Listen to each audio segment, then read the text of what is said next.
একটা প্রেক্ষাপট, মানে এখন ওনার দল সামনে নির্বাচন করে ক্ষমতায় যাবেন, এরকম একটা সম্ভাবনার মধ্যে উনি দেশে ফিরলেন।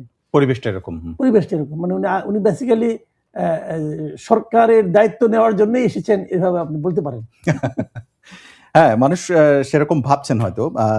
আজকে আমরা দেখলাম এয়ারপোর্টে যখন তিনি নামার পরে প্রথম ক্যামেরায় দেখা গেল, কিছুক্ষণের মধ্যেই আমরা দেখলাম যে খালি পায়ে তিনি এয়ারপোর্টের বাংলাদেশের মাটিতে পা রাখলেন।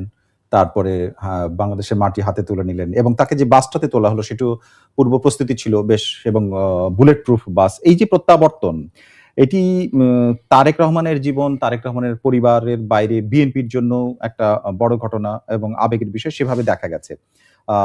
কিন্তু এর বাইরে দল হিসেবে তারা নিশ্চয়ই আশার আলো দেখতে পাচ্ছে, যেটা 18-19 বছর পরে আসছেন।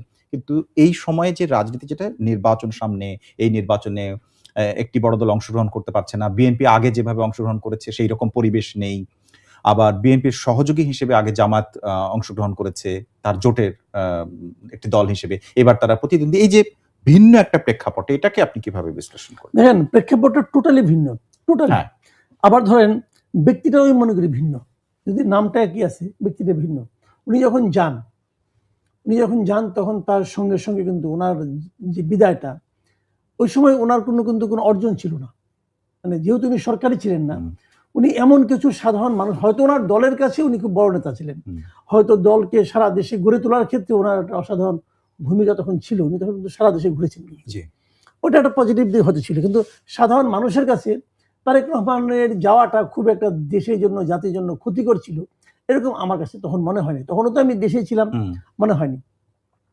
বরঞ্চ সাংবাদিক হিসেবে পর্যবেক্ষণ করেছেন। হ্যাঁ, বরঞ্চ তখন ওই সময় তার নামে মানে কিছু আপনার নেগেটিভ কিছু বিষয় তার নামের সঙ্গে জড়িয়ে ছিল, যেমন হাওয়া ভবন ছিল, হাওয়া ভবনে যে লোকগুলি তার সঙ্গে ছিল, এই প্রত্যেকটা লোকের নামে দুর্নীতির অভিযোগ ছিল, প্রত্যেকটা লোকের নামে ক্ষমতার অপব্যবহারের অভিযোগ ছিল, সেই লোকগুলি তার আশেপাশে ছিল। কিন্তু তো সেরকম অবস্থায় উনি দেশ ছেড়ে চলে গিয়েছিলেন, এবং যাওয়ার পরবর্তী যে 15-16 বছর, এই সময়টা যারা ক্ষমতায় ছিল, মানে আওয়ামী লীগ, হাসিনা, যাই বলেন না কেন, তারা ক্রমাগত ওই যে হাওয়া ভবন ভিত্তিক যে প্রচারণাটা, সেটাকে তারা নার্সিং করেছেন। এবং নার্সিং করতে আপনি ভাবেন একটা জিনিস, যে শেখ হাসিনা ক্ষমতায় আসলেন 2008-এর শেষ দিকে, ধরলাম 2009 থেকে ধরেন আপনি, আর গেলেন কত সালে? 2024-এ আগস্ট, তাই না? তাহলে এখানে তার কিন্তু একটা লম্বা সময়, কিন্তু এই লম্বা সময় ধরে অনেকের হয়তো মনে করেন তখন শৈশব ছিল, সে এখন যুবক হয়েছে, ভোট দিচ্ছে, এখন যার বয়স 18 বছর, তখন সে 2-3 বছরের বাচ্চা, মানে তার কোনো রাজনৈতিক, মানে তার জ্ঞান হওয়ার পরে থেকেই সে শুনে আসছে সরকারের কাছে যে তারেক রহমান হাওয়া ভবন খারাপ মন্দ, সে কিন্তু শুনে শুনে বড় হয়েছে। তারেক রহমান কিন্তু বিশেষ করে ইমেজ নিয়ে ফিরেন নাই।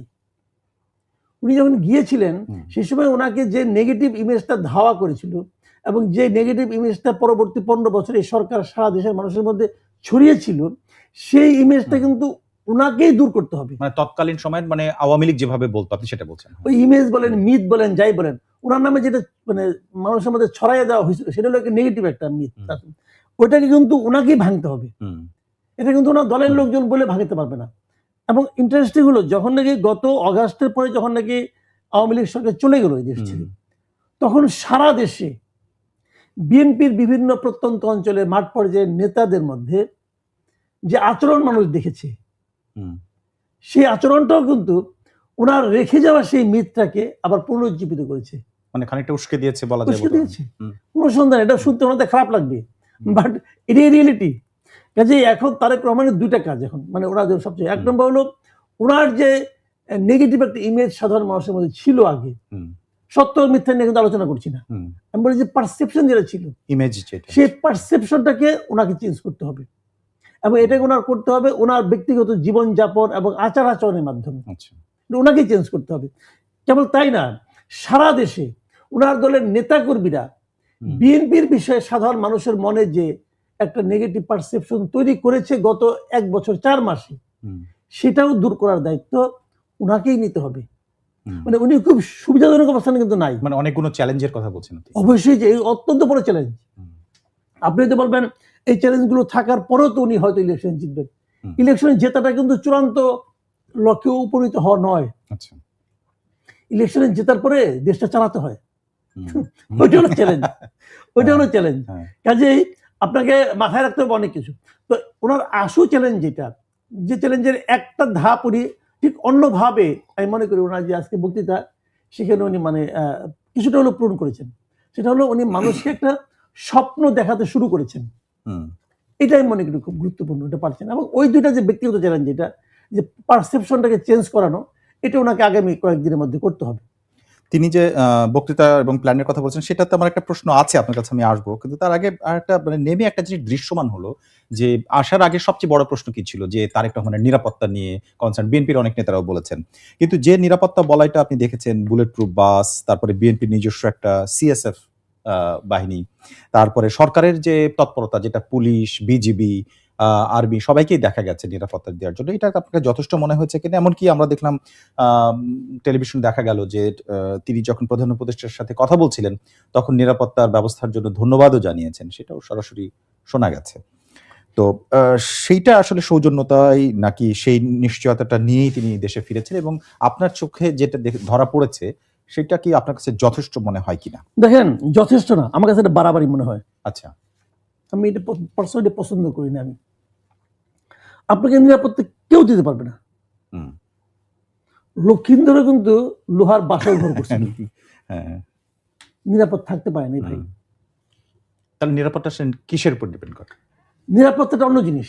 এটা আপনার, উনি এখানে বলছেন যে ক্ষমতায় আনে আল্লাহ, ক্ষমতা থেকে বিদায় করে আল্লাহ। আমার ভালো লাগছে কথাটা, যাক উনি আল্লাহর উপর নির্ভরশীল। ওনাকে এটাও বলা উচিত ছিল যে বাঁচিয়ে রাখে আল্লাহ, নিরাপত্তাও দেয় আল্লাহ। এটা হলো মূল বক্তব্যটা, মাথায় আপনি রাখতে হবে। আপনি তো জনগণের নেতা, আপনি কি করবেন? আজকে আপনাকে যে নিরাপত্তা দিয়েছে, আমি নিরাপত্তা বাড়াবে। আমি উদাহরণ দিয়ে বলি আপনাকে, আপনি দেখবেন, আপনি খেয়াল করছেন, আমি ভিডিওটা পুরো দেখেছি আর কি। উনি যখন আসলেন, এসে নিয়ে উনি হেঁটে আসছিলেন, পাশে দেখলেন ছোট্ট একটা বাগানের মতো, বাগান ঠিক না, ছোট্ট একটা লনের মতো, লনের মধ্যে একটা মাটি আছে, ঘাস আছে। উনি ওখানে গেলেন, জুতা খুললেন, মোজা খুললেন, খালি পায়ে হাঁটলেন। এই পর্যন্ত কিন্তু আমার কাছে নাটক মনে হয় নাই। আমার কাছে মনে হয়েছে হ্যাঁ, এটা হতে পারে। একটা লোক 17 বছর তার নিজের দেশের, নিজের জন্মভূমির বাইরে আছেন। উনি তো বাঙালিরা ভাই, বাঙালি মানুষ আবেগপ্রবণ হয়। আপনি যত বছরই বিদেশ, আপনি নিজে তো অনেকদিন বিদেশে থেকে আসছেন, বাঙালিরা বেসিক্যালি আবেগপ্রবণ। এই দেশের মানুষ আবেগপ্রবণ এবং দেশের প্রতি একটা টান থাকে, মানে এই আবেগের কোনো ব্যাখ্যা নাই। আমি আপনাকে একটা ছোট্ট উদাহরণ দিয়ে বলি। উনি আসবেন আজকে, সবাই জানে প্লেন ওনার নাম বললো 12:15টার দিকে, বেরোতে বেরোতে 12:30 একটা বাজবে, এটুকু স্বাভাবিক। ওইখান থেকে আসবেন হলো আপনার 300 ফুটে যাবেন।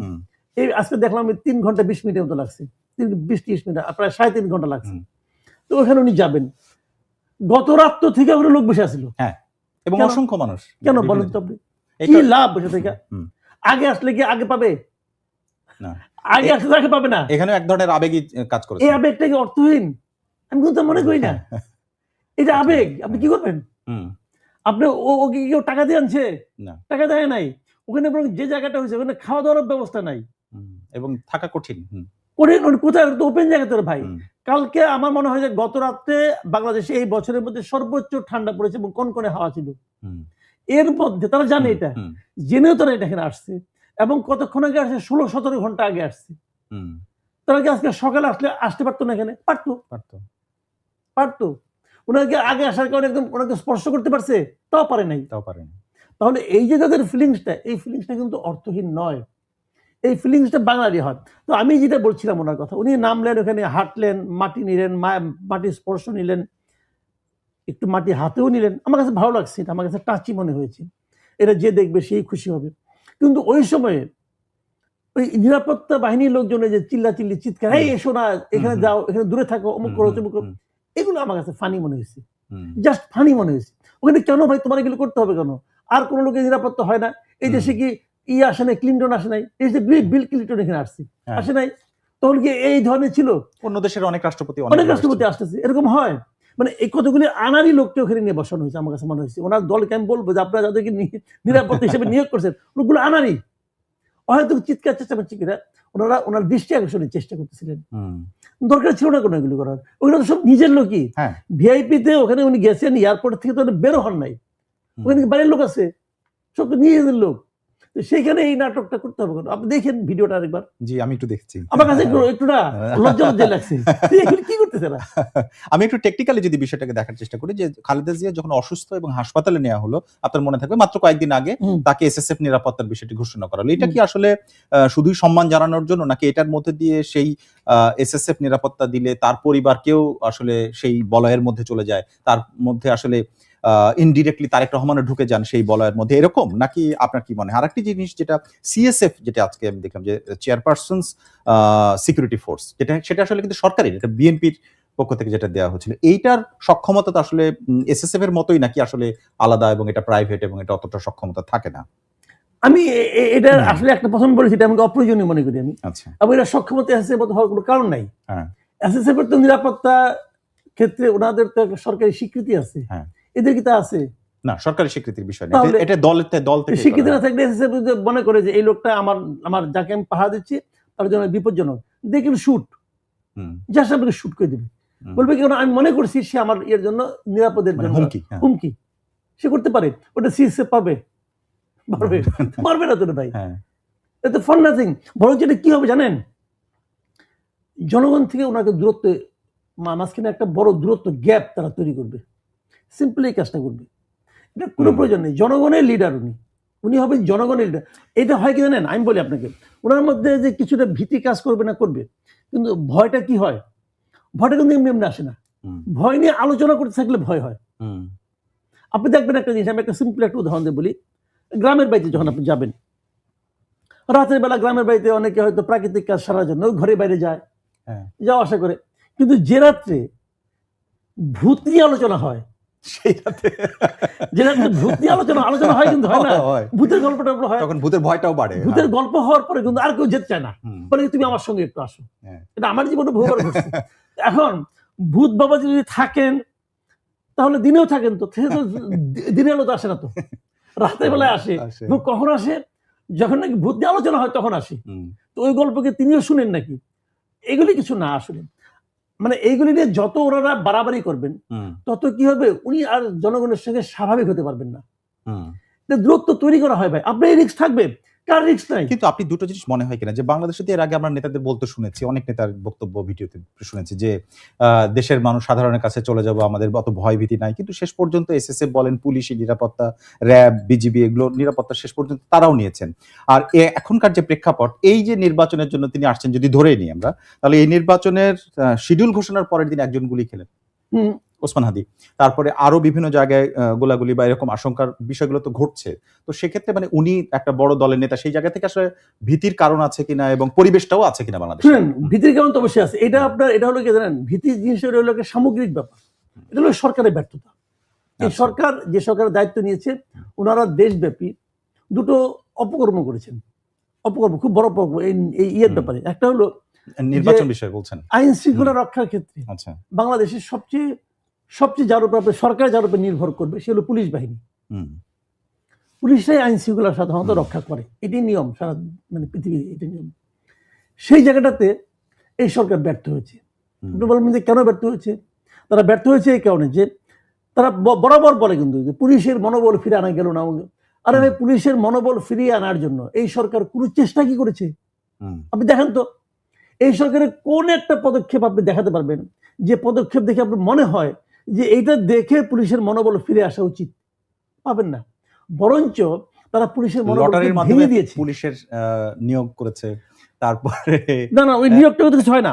হয় কোথায় আমি বলি আপনাকে, যেমন ধরেন যে পুলিশটা আছে, এক্সিস্টিং যে পুলিশটা আছে, তার চাকরি আপনি অনিশ্চিত করে দিয়েছেন। তাকে আপনি বলছেন আপনি ওকে ধরলে কিন্তু আপনার চাকরি থাকবে না, ওকে ধরলে আপনাকে ক্লোজ করা হবে। এরকম হয়েছে কিন্তু অনেক জায়গায়।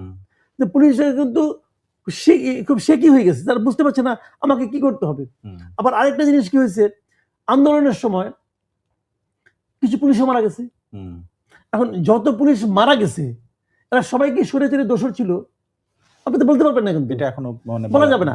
তাহলে ওটা কে কি ছিল, কার মৃত্যুটা আমাদের বিপ্লবের জন্য প্রয়োজনীয় ছিল আর কার মৃত্যুটা বিপ্লবের জন্য প্রয়োজনীয় ছিল না, এটা কে নির্ধারণ? এটা তো নির্ধারণ করা হয় নাই। এটা নির্ধারণ করতে পারতো কে, যদি প্রত্যেকটা মামলা নিয়ে প্রত্যেকটা ঘটনার মামলা হতো।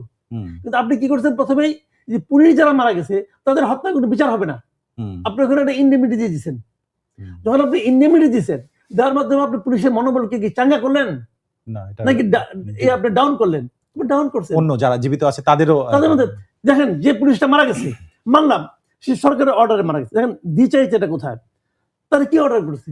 তার ওসি, ওসিকে কি অর্ডার করছে? এসপি, এসপি কি অর্ডার করছে? ডিআইজি, তার কি আইজি? কারণ আইজি হয় 5 বছর, আইজি হয়ে গেছে 5 বছর, এখন আইজি জেল হবে 5 বছরের, আর যে গুলি করছে তার হবে গেল আপনার যাবজ্জীবন অথবা ফাঁসি।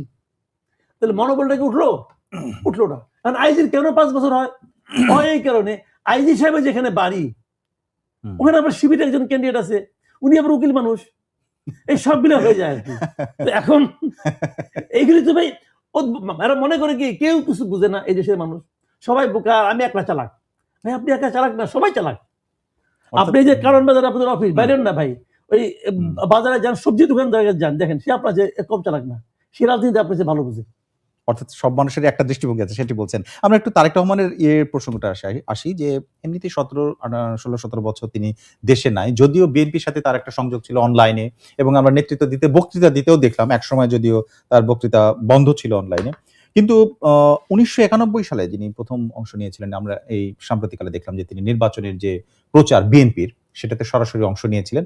তখন তিনি দলের প্রধান ব্যক্তি ছিলেন না, এমনকি দ্বিতীয় প্রধান ব্যক্তিও ছিলেন না, অনেক পরের লেয়ারে ছিলেন। তখন খালেদা জিয়া ছিলেন প্রধান হিসেবে সারা দেশে মুখ করেছেন, এবং সেবার বিএনপি সরকার গঠন করে।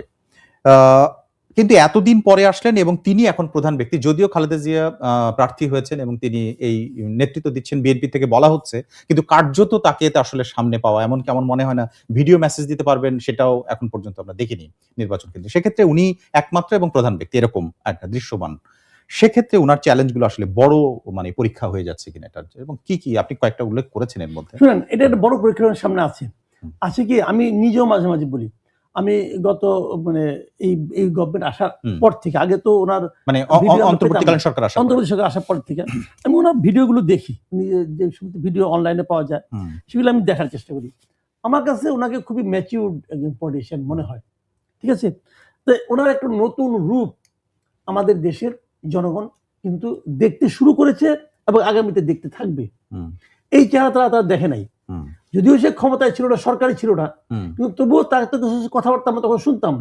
এই চেহারা কিন্তু নতুন চেহারা, আমি এটা মনে করি। কিন্তু ওনার সঙ্গে যে সমস্ত লিডার আছেন বিএনপির, হ্যাঁ, ফার্স্ট টায়ার, সেকেন্ড টায়ার, এমনকি থার্ড টায়ার পর্যন্ত, এদের মধ্যে কি চেঞ্জটা আসছে? এটা হলো ওনার সবচেয়ে বড় চ্যালেঞ্জ। আচ্ছা, ভালো একটা দিক বলেছেন। উনি কি ওনার এই লোকগুলিকে যাদের নিয়ে উনি চলবেন তাদের মধ্যে কি চেঞ্জটা আসছে? ভালো মতো দেখেন তো আপনি, প্রত্যেকের লিডার যারা বড় বড় নেতা আছে দেখেন, খুব চিন্তা করে দেখেন, আজকে থেকে 10 বছর আগে এই লিডার কি ছিল, যখন তারা ক্ষমতায় ছিল 2007-এ 6 মানে 1 থেকে 6 পর্যন্ত, এই লিডারগুলো কিন্তু ক্ষমতায় ছিল সবাই। তখন তাদের যে আচরণ ছিল, তখন তাদের যে জনগণের প্রতি তাদের যে সিম্প্যাথি ছিল, কথা ছিল, বাট যে সমস্ত আচরণ তারা করতো, তার সঙ্গে এখন কোনো চেঞ্জ পান কিনা? আমি তো তারেক রহমান এটা পাই। তারেক রহমান নিজে পাল্টে গেছেন, হ্যাঁ, তারেক রহমান কি দলকে পাল্টাতে পেরেছেন? আপনি কি এটা ইঙ্গিত করছেন যে তিনি দেশের বাইরে ছিলেন, এই জনগোষ্ঠীর রাজনীতির সরাসরি তাদের সাথে কথা বলেননি, মেশেননি, যে কারণে তার একটা অন্যরকম পরিবর্তন হয়েছে, নাকি এর বাইরে কিছু? না, ওনার পরিবর্তনটা হচ্ছে বিভিন্ন কারণে, এর মধ্যে একাধিক কারণ আছে। একটা, প্রথমত পরিবেশে একটা কারণ আছে। উনি আপনার লন্ডনে ছিলেন, ওখানকার একটা পরিবেশ উনি দেখেছেন, একটা মানে মানুষের সঙ্গে যারা মিশেছেন তাদের মধ্যে একটা পরিবেশ দেখেছেন উনি, সব দেখে ওনার এই সময় উনি প্রচুর